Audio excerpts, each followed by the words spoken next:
All right, now time for a big India Today group exclusive. Now, two recently declassified Intelligence Bureau files have revealed that the Jawaharlal Nehru government spied on the kin of Netaji Subhas Chandra Bose for nearly 2 decades. The files, which have since been moved to the National Archives, show unprecedented surveillance on Bose's family members between 1948 and 1968. For more on this story, we are joined in by Sandeep Unnithan of the India Today magazine. Morning, Sandeep. You know, there has been a huge controversy over the classification and the declassification of government documents related to Netaji Subhas Chandra Bose.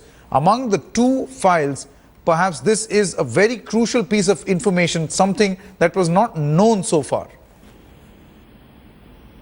That's right, Sanket. As you know, the disappearance of Netaji Subhas Chandra Bose is one of the biggest political mysteries in India. There have been 3 commissions of inquiry appointed over the last 50 years, and I believe there are close to 200 confidential documents that are still in the possession of the state and central governments. So the documents that we have with us now were activists believe they were accidentally declassified and placed in the National Archives, because as you know, Intelligence Bureau files are usually not declassified. They reveal the modus operandi of the agency, their tactics, their techniques, how they snoop on people. Now, these 2 files that we have with us for the first time show in very great detail how the Intelligence Bureau spied on the family of Netaji Subhas Chandra Bose. You've had Bose's nephews tailed across the country as they met people. They were followed abroad. Their letters were intercepted as they posted them out of their family home. There were post office, the letters that were posted in and out of the post office meant for the family were intercepted. They were read, they were recorded. I mean, it's an unprecedented level of surveillance over 20 years. You're talking of 1948 to 1968. I mean, those are the files that we've managed to get hold of so far. And Prime Minister Jawaharlal Nehru was Prime Minister for 16 of these years. And the files are marked to very senior people, very key people in the Intelligence Bureau in Delhi, which means that the Prime Minister could not have not known of the snooping. And in fact, there is yet another classified memo where the Prime Minister actually asks for the movements of one of the nephews of Subhash Chandra Bose, where he wants to know what he's up to and who he's going to meet in Japan. Because, if you're looking at the period that the intercepts were, where the snooping was conducted, this was the era where the government did not quite fully know whether Netaji Subhas Chandra Bose was dead or alive. They were still trying to make frantic attempts to find out if he was alive or whether actually there was an air crash.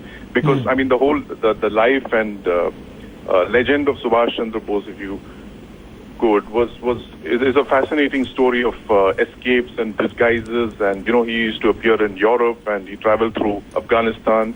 He traveled by submarine to Japan. So, I mean, this was a person who was virtually like the Scarlet Pimpernel. So right. The government was not quite clear in its mind in the 50s whether he was actually dead. And the family, they believed that the family would be the first point of contact if he were indeed alive and if he were actually going to come back to India, which is one of the reasons that is given for this kind of surveillance. Absolutely. Sandeep, I request you stay on the line with us. We are joined in by Mr. Anuj Dhar, who's written a book also on Netaji Subhas Chandra Bose. Mr. Dhar, this latest revelation of, the exclusive information that India Today has been able to gather, I'm just reading out the excerpts. The one crucial bit over here is, and then we'll get Sandeep also to get in more details on this. For reasons still not entirely clear, the agency focused on Netaji's nephew siblings, Shishir Kumar Bose and Amya Nath Bose. I see both of these individuals were not political heavyweights. That's one very clear. Now, they were snooped upon only, as Sandeep just explained to you, they were snooped upon only with one focus in mind. They wanted to know what they were up to with regard to Subhash Chandra Bose. Now, the Intelligence Bureau is not a historical organization. They don't do research about historical issues. They are up to what is happening in present, what would happen in the near future.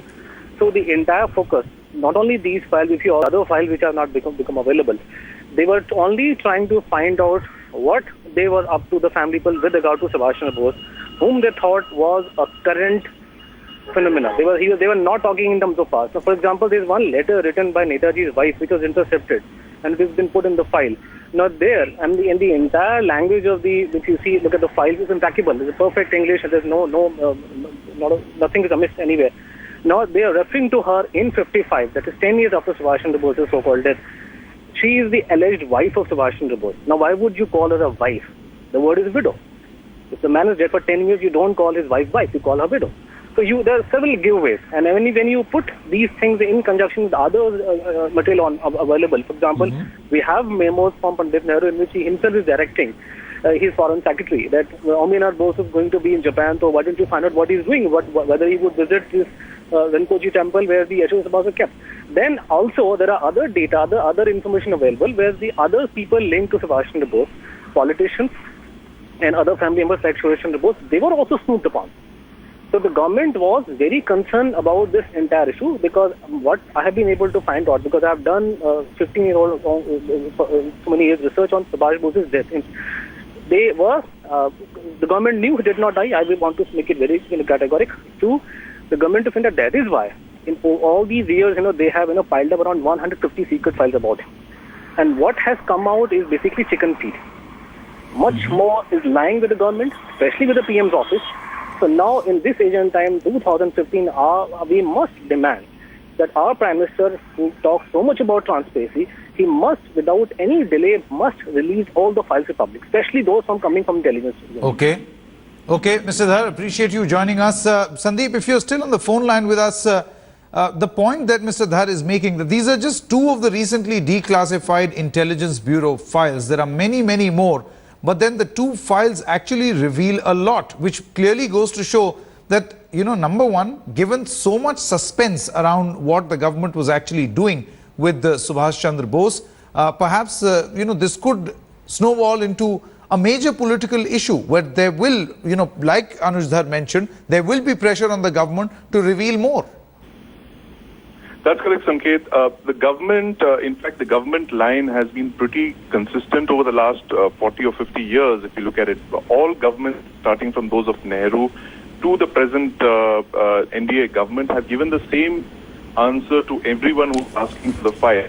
They said that it would lead law and order problems in India, especially West Bengal, and it spoil our relations with friendly foreign countries.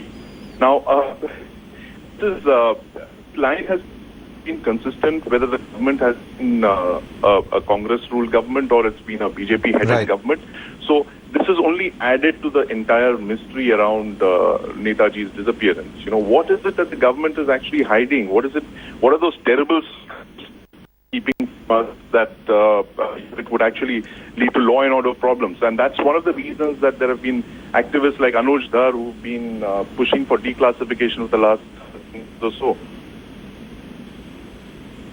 Right, Sandeep, do stay on with us. We have Mr. Devrat Biswas with us of the All India Forward blog. Mr. Biswas, appreciate you joining us here on Headlines today. What do you make of this latest, revelations that have come in the India Today magazine? It's an India Today exclusive where two of the declassified files of the Intelligence Bureau actually reveal that of the 20 years that the IB was carrying out snooping on the family members of Netaji Subhas Chandra Bose, 16 of those years, Jawaharlal Nehru was at the helm of affairs. You see that we have submitted all the documents before the Mukherjee Commission, and Mukherjee, Honorable Justice, he also collected many documents. On the basis of that document, he come to the conclusion that the mystery of Netaji's disappearance is failed to reveal because of the non-cooperation of the government. Right from the Nehru to tape up a present government, we don't know why they are afraid of declassifying all the files that is on the custody of Prime Minister, Home Minister and External Affairs Minister. It is amply clear that political interest is there, and they afraid of Netaji Subhas Chandra Bose mystery. If come to the light, then the political career of not only the family but also both the parties will be jeopardized. So, in this connection, we have no hope, but only thing we can demand that it is the need of the hour when after these two files, governments should come out what happened to Netaji Subhas Chandra Bose, and they must speak openly why they are not declassifying all the files that in their custody. What is the reason behind it? At the time of election campaign, repeatedly, President Prime Minister, he assured the public, Murali Manohar Joshi assured the public that if they come in the power, they will declassify all the documents. Okay. And so, but things have happened in a different way. Okay. Okay, Mr. Biswas, appreciate you joining us at this moment where you are saying that there is an urgent need for the declassification of all the documents. Sandeep Unithan is still on the phone line with us. Sandeep, specifically on these two files of the Intelligence Bureau that have now, that India Today has now accessed, what more in greater detail can you tell our viewers things that were not known? One, of course, there was snooping that was happening by the government. If you could tell us in greater detail, how exactly was this snooping being done by the Intelligence Bureau?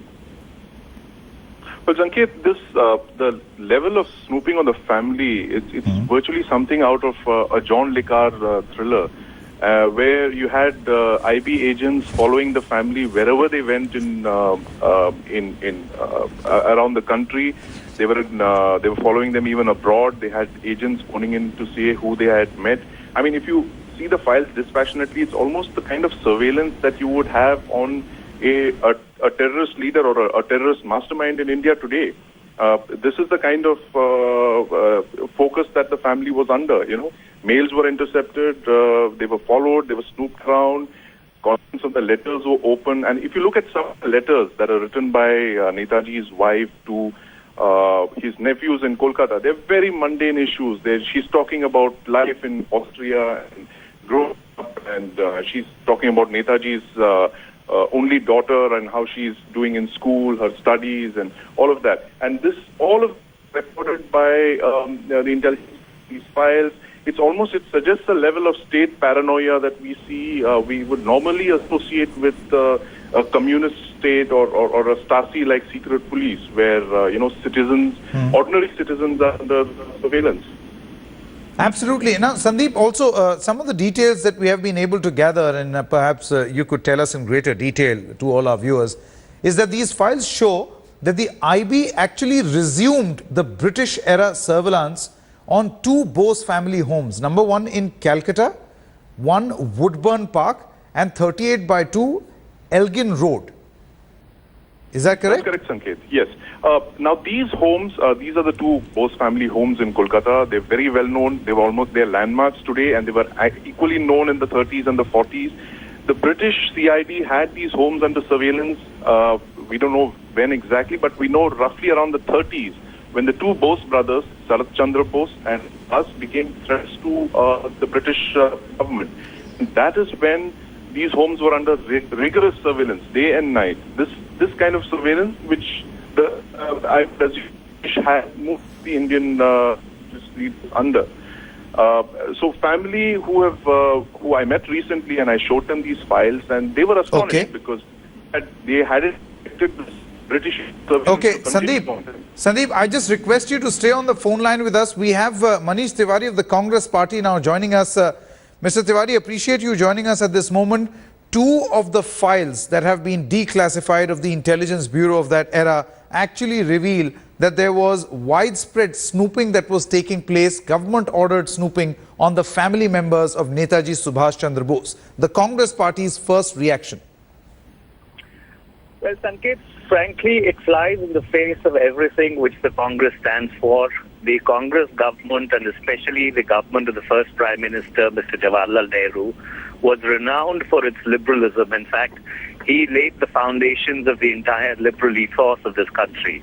So therefore, to even insinuate by a stretch that the Congress government was in any manner involved in the surveillance of Mr. Subhas Chandra Bose's family is, for the lack of a better word, shooting the breeze. Now, there are certain files which have been declassified.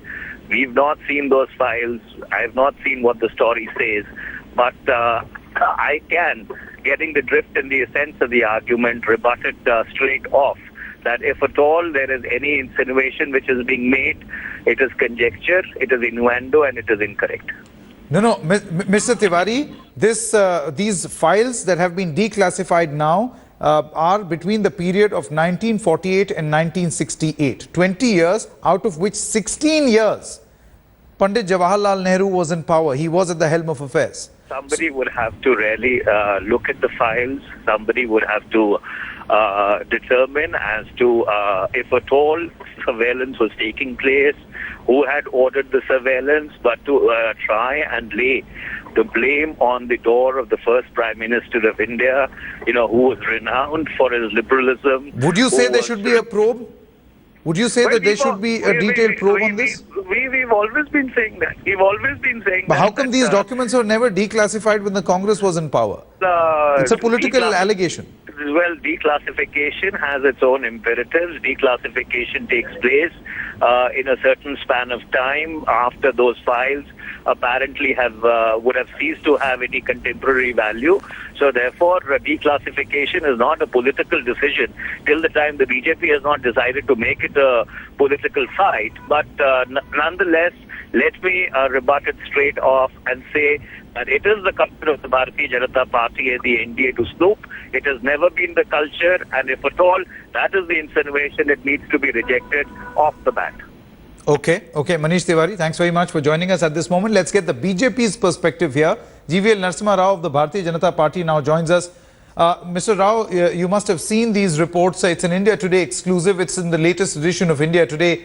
Of the 20 years to which this particular IB report, the declassified documents that actually talk about, for 16 years, Nehru was at the helm of affairs.